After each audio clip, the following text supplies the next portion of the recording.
The defence was in your blood, जैसा कि आपने बताया, एंड इसने it paid the result also very early in your career. 2016 में surgical strike happened and you happen to be the part of that.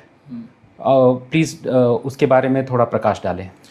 Initial मेरी graduation जो मैंने किया था, मैं आर्मी ज्वाइन करना चाहता था बट नॉट फ्रॉम एनडीए और जो अदर एंट्रीज होते हैं आफ्टर 12, क्योंकि मैं अपनी ग्रेजुएशन ख़त्म करना चाहता था। तो वो ग्रेजुएशन जब मैंने इंजीनियरिंग पास की उसके बाद 2013 में then I filled up the form and मेरा जो भर्ती थी वो short service commission technical entry थी फ्रॉम तो। और उसके बाद मैंने 1 साल की ट्रेनिंग की from officer training academy Chennai.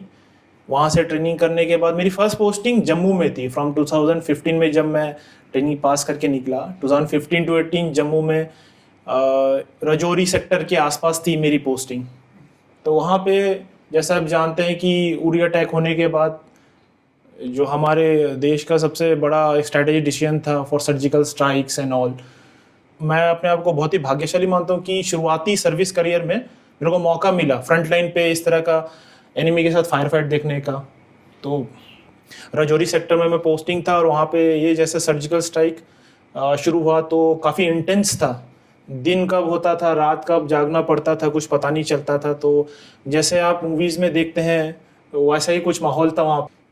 सो आपको डर नहीं लगा? डर इनिशियली जो होता है वो एक टाइम फैक्टर है, थोड़े टाइम के लिए होता है। इनिशियली आप नए जगह पे आते हो, एक्सपीरियंस होता है, तो इनिशियली सेटल होने में थोड़ा 3-4 महीने का टाइम लगा था। बट जो हमारी ट्रेनिंग होती है, इतनी इंटेंस ट्रेनिंग होती है सर्विसेज में, क्योंकि आप मेंटली इतने हार्ड हो जाते हो, इतने सख्त हो जाते हो कि आपके लिए ये सब छोटी मोटी चीज़ें फैक्टर्स मैटर नहीं करती। एक है खुद का डर, खुद के जान का डर। दूसरा है आप जिस प्लाटून को लीड कर रहे हैं as a young captain in 2016। Yes sir. आपने कैसे उनको मोटिवेट किया to come forward as a commander? Initial जब मैं राजौरी सेक्टर पोस्टिंग था 2015 to 18 में, तो अराउंड दैट टाइम लोगों को जो एक स्मॉल टीम का कंसेप्ट रहता है बेसिकली आइसोलेटेड जगह पे उस एरिया के सेफ्टी और सिक्योरिटी के लिए, क्योंकि लाइन ऑफ कंट्रोल रहता है। आप जैसे जानते हैं इंटरेस्टिंग फैक्ट ये है कि लाइन ऑफ कंट्रोल क्या है? हाँ, इंटरेस्टिंग फैक्ट बताता हूँ। लाइन ऑफ कंट्रोल एक्चुअली ऐसी चीज़ है जो मतलब बहुत लोगों को पता नहीं होगी। बहुत तरह की बाउंड्रीज होती है हमारी और अदर नेबरिंग कंट्रीज़ के बीच में। लाइन ऑफ कंट्रोल ये चीज़ है जहाँ पे आपकी कोई स्पेसिफाइड बाउंड्रीज नहीं है बिटवीन 2 स्टेट्स और between 2 countries. For example international border नहीं है। हाँ, इंटरनेशनल बॉर्डर नहीं है, कोई फेंसिंग नहीं है, कोई पेरीमीटर नहीं है।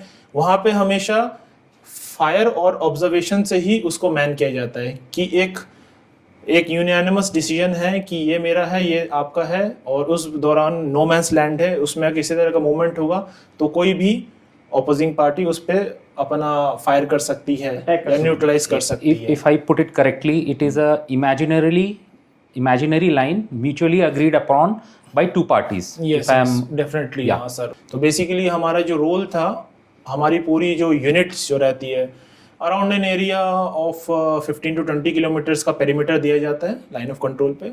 उसका basically first line of defence है हम लोग। सेफ्टी सिक्योरिटी जो होता है उस एरिया का हमारे ऊपर होता है। तो ताकि उस जगह पे किसी तरह का कोई मूवमेंट ना हो, किसी इंसान का, किसी जानवर का या किसी भी तरह का मिलिट्री नॉन मिलिट्री मूवमेंट ना हो, और हम अपने एरिया को प्रोटेक्ट करें, जो हमारा basic duty, charter of duty army में। फर्स्ट लाइन ऑफ डिफेंस में सबसे आगे आप होते हैं? जी हाँ, सबसे पहले फर्स्ट लाइन ऑफ डिफेंस में आर्मी होती है वहाँ पे। उसके बाद नेक्स्ट जो सेकेंड टियर ऑफ डिफेंस है उसमें राष्ट्रीय राइफल्स जो होती है हमारी। उसके बाद पीछे आगे जो बाकी सब सेंट्रल आर्म पुलिस फोर्सेस उनका एरिया होता है बेसिकली। जो भी बीएसएफ भी बॉर्डर पे रहती है, but generally first year defence में आर्मी रहती है, फिर पैरामिलिट्री फोर्सेस जैसे मिनिस्ट्री ऑफ होम अफेयर्स के अंडर जो फोर्सेस आ जाती है वो सब रहती है। प्राइमरी रिस्पॉन्सिबिलिटी हमारी रहती है आर्मी की नॉर्दर्न सेक्टर्स में और अपने नॉर्थ ईस्टर्न सेक्टर में। आईडी मतलब होता है सर इम्प्रोवाइज्ड एक्सप्लोसिव डिवाइस है, बेसिकली इस तरह के एक्सप्लोसिव जिसको मतलब हम नॉर्मल हम यूज़ नहीं करते, बट बेसिकली वो क्या है कि किसी भी इंसान को जान से खतरा हो उस तरह का डिवाइस होता है। बेसिकली अलग अलग तरह से ट्रिगर हो सकता है, उसका अलग अलग मैकेनिज्म हो से रिमोट कंट्रोल है, प्रेशर कंट्रोल होता है, अलग अलग तरह से होता है। तो जमीन के नीचे, जमीन के ऊपर, पेड़ के ऊपर कैसे भी यूज़ कर सकते हैं। Land mines comes in the form of IEDs also.